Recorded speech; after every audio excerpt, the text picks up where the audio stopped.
tribe's always scavenging for scrap, and the yard has plenty to go around. But they should have stuck to looting instead of playing around with sprockets.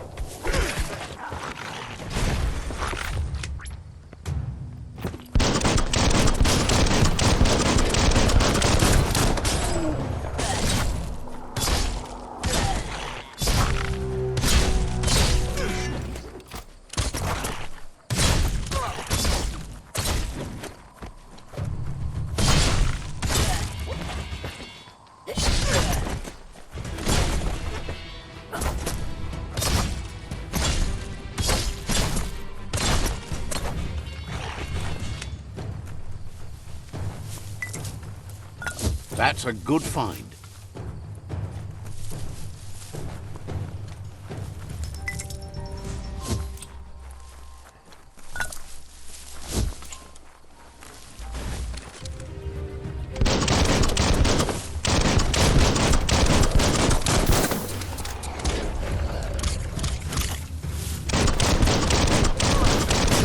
Bomber Bonker's busy ram-banging the door. This is your chance.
Let's see.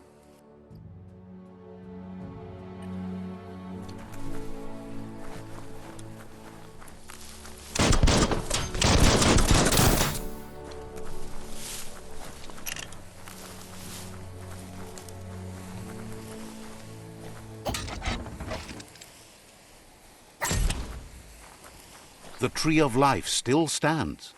Question is, for how long?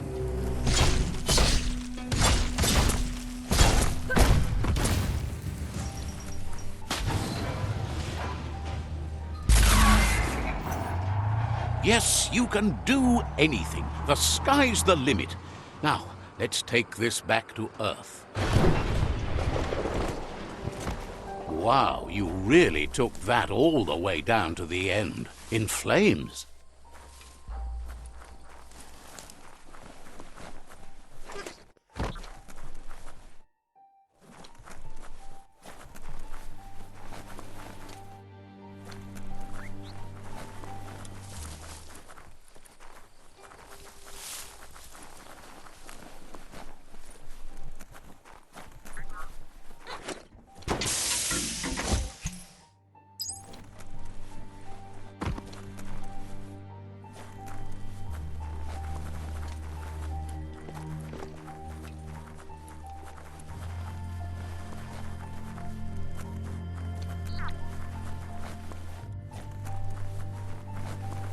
It's a wonder some of these up and downs still work. Guess they built machines better in the past.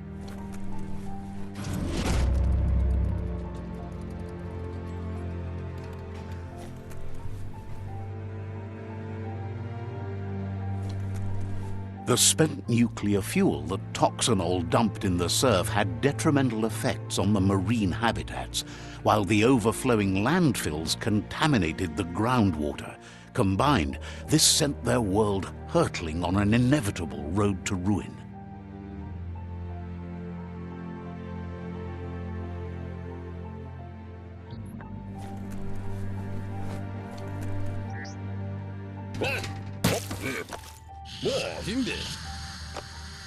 Sit up. I need to brush up on my Wando, but I have a feeling he believes it was you that caused the bang at the yard.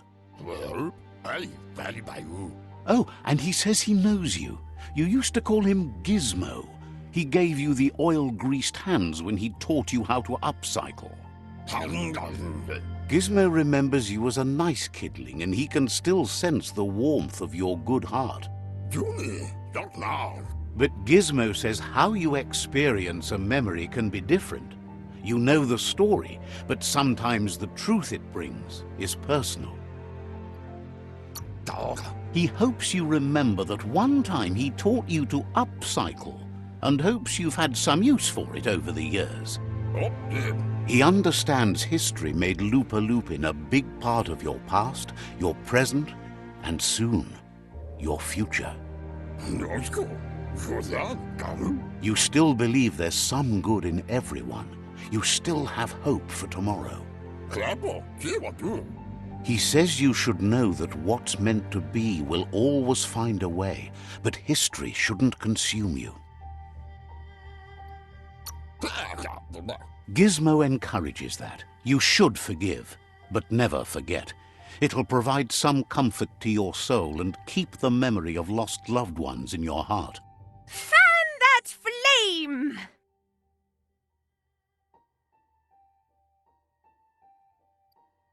Wait, no! Bright light blinds! It's dangerous! I've got all the cold sick burns you need, Dark. Oh, do you have to insult me over this? I don't have to, but I want to.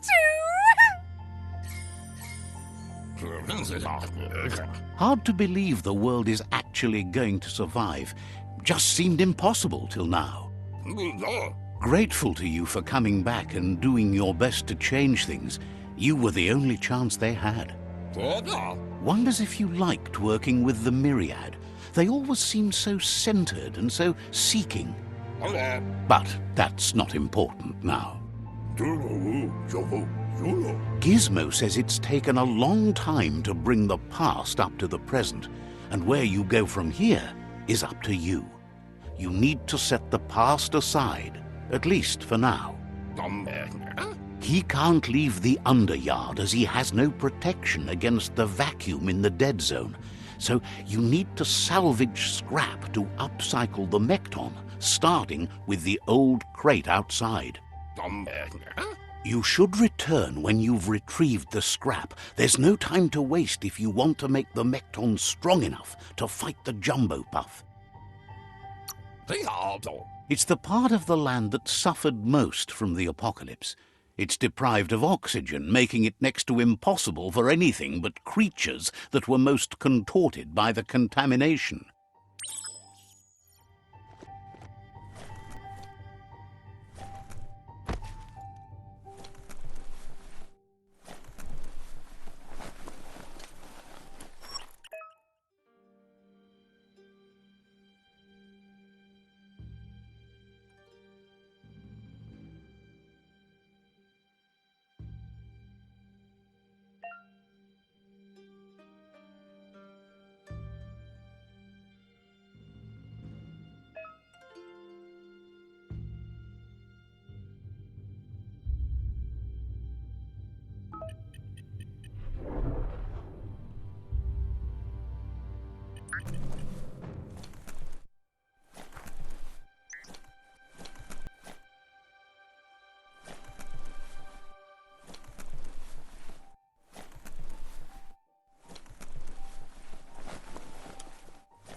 Looks like the switches need to be turned to match so enough charge can flow through the conductors.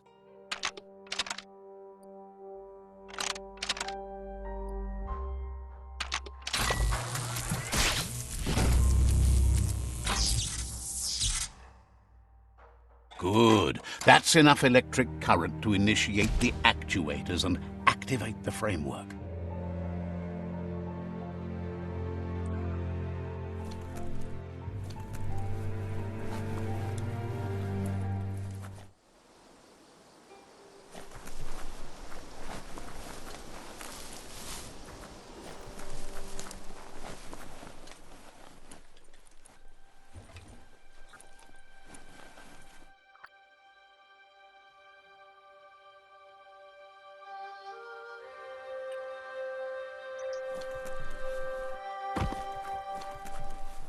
There's short of breath and death to this zone. Better take care. He who half breathes, half lives.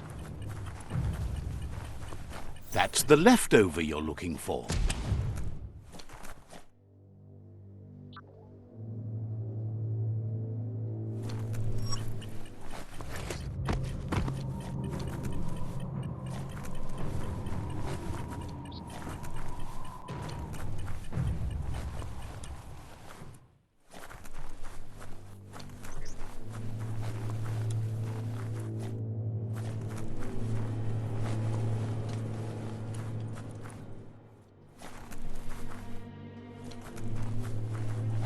Even the sound seems sharper here.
Can't suck in enough wind.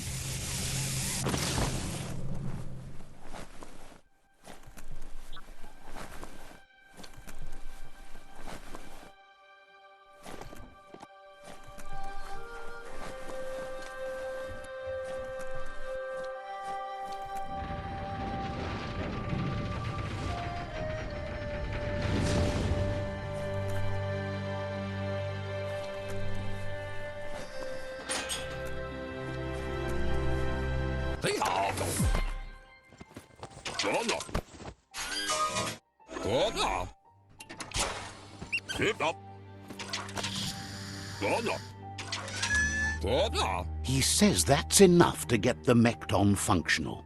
You'll have an engine, a fuel soaker, a gun and a gathering net, but no armor, nor enough oxygen supply.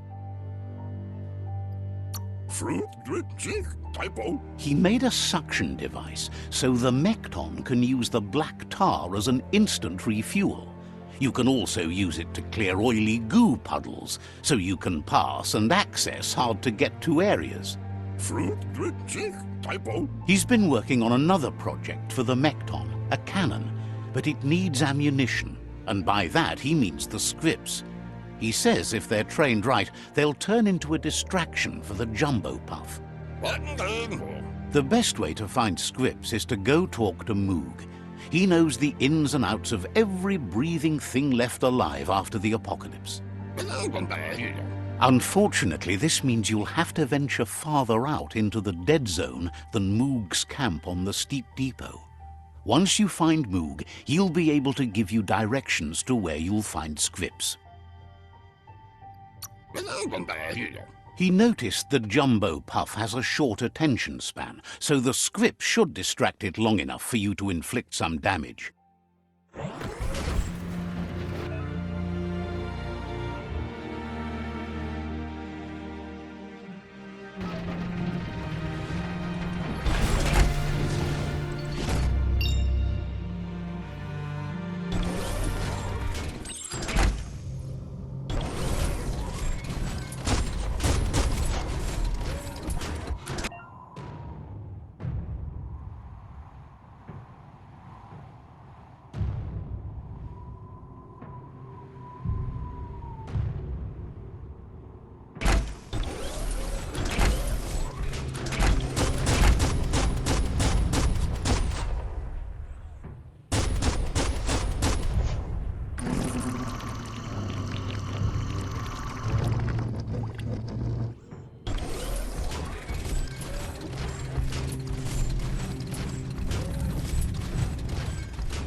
The Grease Monkey's Mekton is built sturdy, just like himself.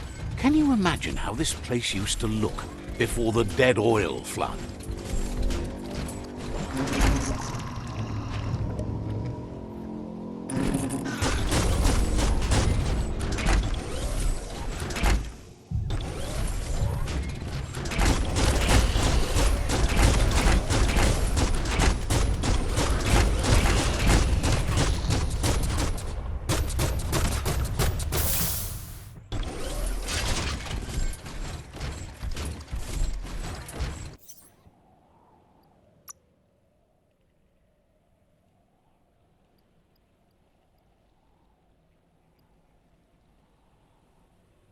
That's an improvement.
In the old world, roads like this really led somewhere.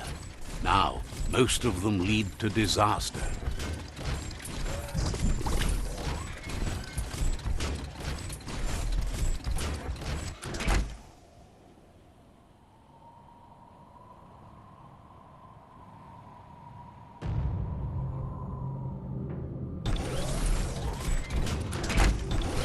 That over there is Steepo Deepo, the cliffside that Moog hangs on to.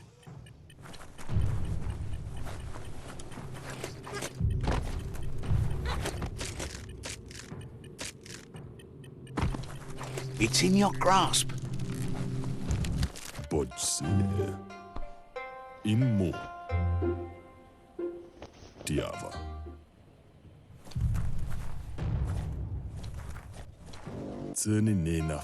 This one's impressed to see you out here. He figured you'd be dead by now. Not many are as tough and clever as you must be.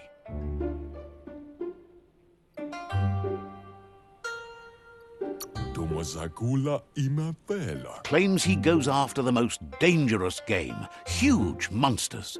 Mich. Moog says that all your power doesn't do you a bit of good if you're not willing to pull the trigger when the time comes. Vaksan u intabaran kamaklai. Choosing what to kill and what to spare are the most important decisions you'll make. In mo. You might have a steady aim, but you need to be sure that you pick your targets with care. Lech. It's hard to make those life or death decisions for others, but someone's got to do it. Otherwise, they'll do it themselves, and you know they'll miss. Mushtag bala. When it comes to monsters, he mostly picks who dies. In mo. Says it's wild that the world seems to be coming back, but he supposes that means more monsters for him to shoot.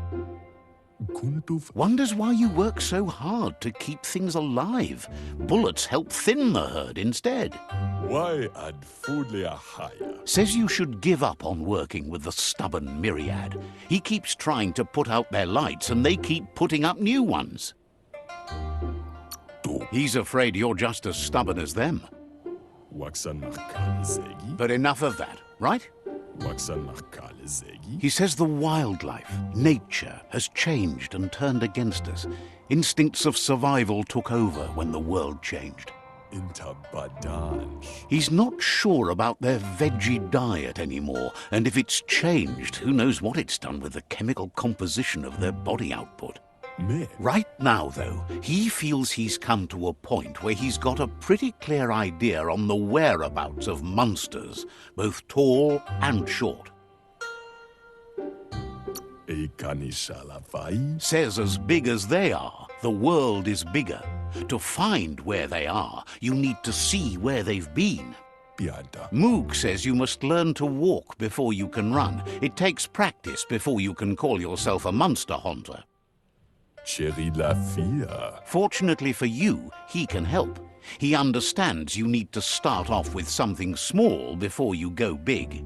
Baran udinamamba. There's no better place to start than a squip cave. Hunting down a couple of these little critters for yourself should keep you on your toes.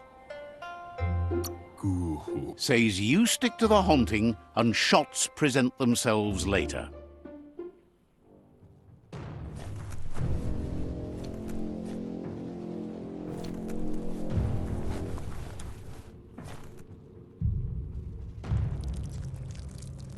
Let's see.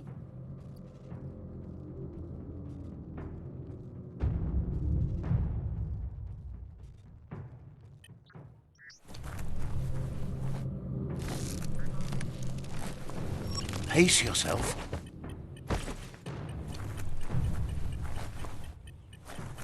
These steel legs were made for walking.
We're all heroes of our own stories.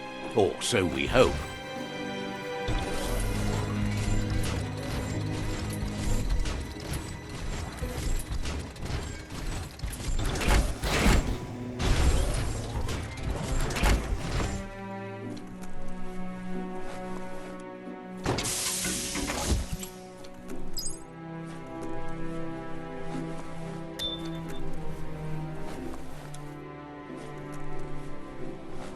Gonna need a key of some kind.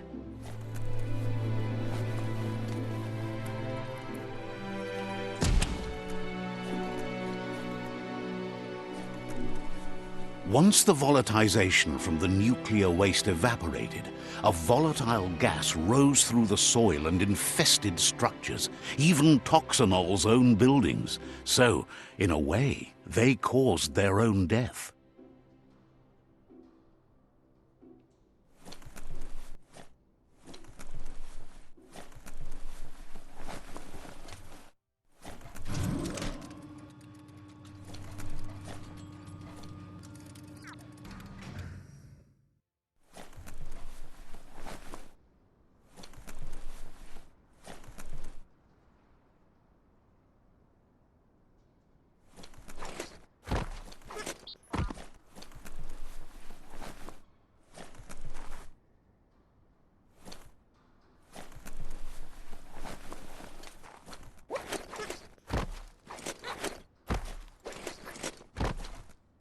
Oh, idea.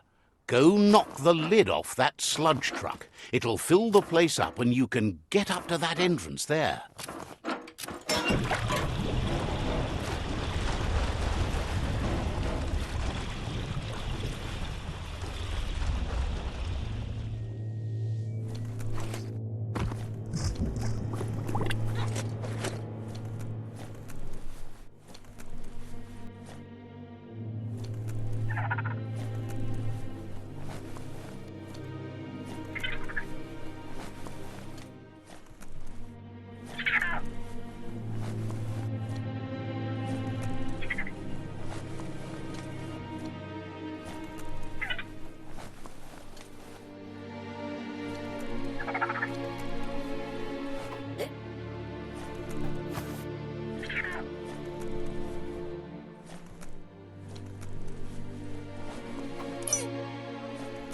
Doesn't look like a happy critter.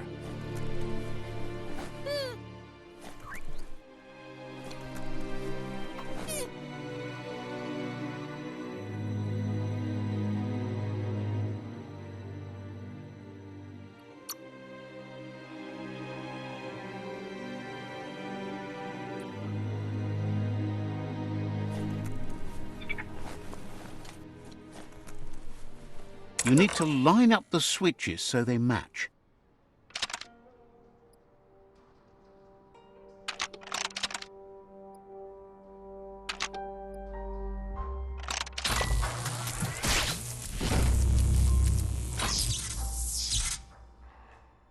Good. That's enough electric current to initiate the actuators and activate the framework.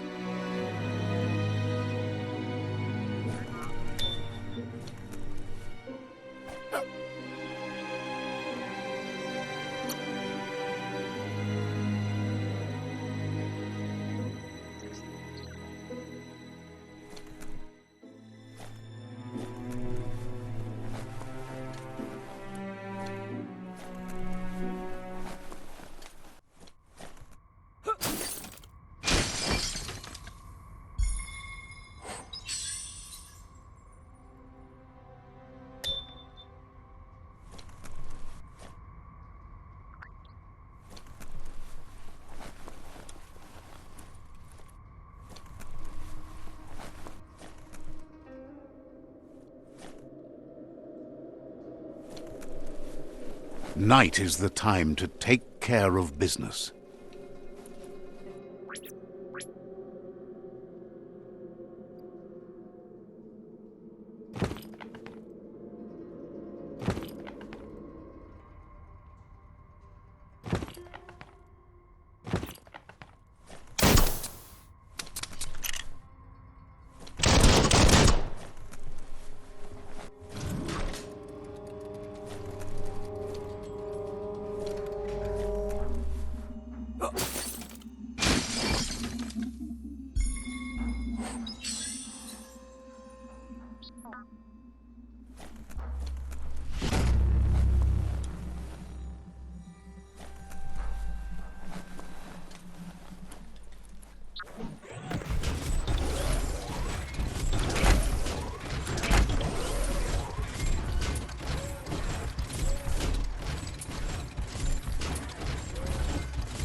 story will go on as long as there is someone there to listen.